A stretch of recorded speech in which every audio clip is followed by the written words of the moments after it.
Hi everyone, I'm Dr. Saliha Bava, Professor of Couples and Family Therapy at Mercy College in New York, a relationship consultant, and a disaster mental health responder. I also research uncertainty and improvisation, and thus I'm making these videos as the coronavirus raises a lot of questions for us. How might we respond? Today I want to talk about online teaching because I have 15 years of online teaching experience, and a number of educational institutions here in New York have gone online, the higher ed institutions. So here are some tips, and you don't have much of online teaching experience. The first advice is buddy up. Find somebody who has been doing, if you're an adjunct faculty, reach out to your institution to have them pair you up with some full-time faculty. At Mercy College, we have faculty who are full-time faculty who are designated TAs for anybody who's doing online teaching to help them through. So find a system that's either in place or create one. The online teaching has two components. One is the online design and classroom management part of it, and the other is the teaching learning process and the content.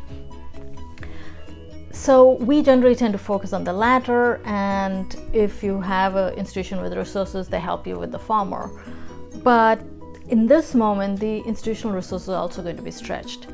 That said, I would still reach out to your institution, say Center for Teaching and Learning, or instructional technologists or instructional designers, who can help you think through the former.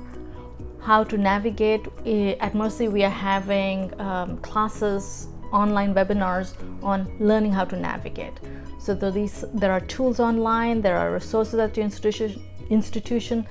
Please access them. They can make your life much simpler so you don't isolate yourself trying to figure this all out on your own. Thirdly, it brings us to student engagement. So how do you engage students who have been used to face-to-face? Some of the students are also not very keen on online education, and they're going to be struggling like the rest of us.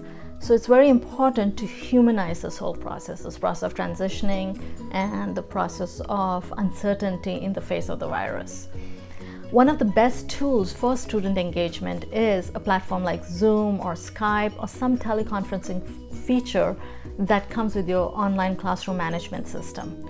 So again, go back to your instructional designers, ask them how to use it, get a quick video on how to set it up and go for it, or reach out for the buddy who has done it and do a mock session. Another version of online engagement, student engagement, is videos such as this.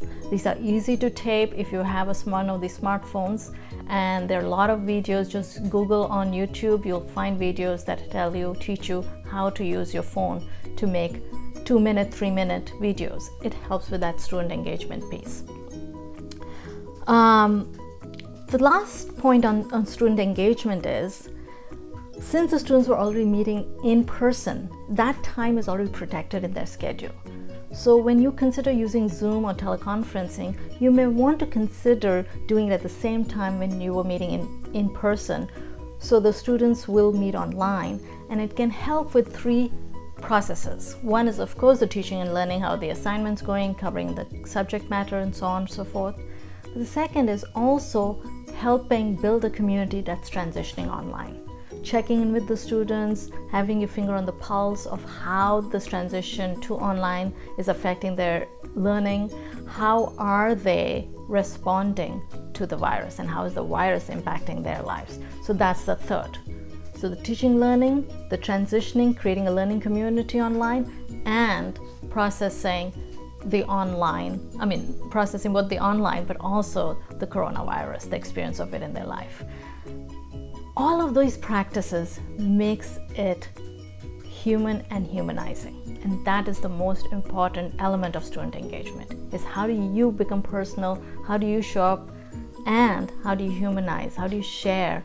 Don't have to spend hours talking about what's going on, but just in asking a couple of questions is one way to create that personal connection, that sense of I am there for you, and they can show up and share their concerns about it. all these experiences are being set up to create what is called social distancing as a way to prevent the spread of the coronavirus, or at least slow down the process. And so we have to be careful in how we think and understand social distancing, because social distancing is not social isolation. We can be physically distant from each other and still reach out and engage and ask for help. So remember to do both.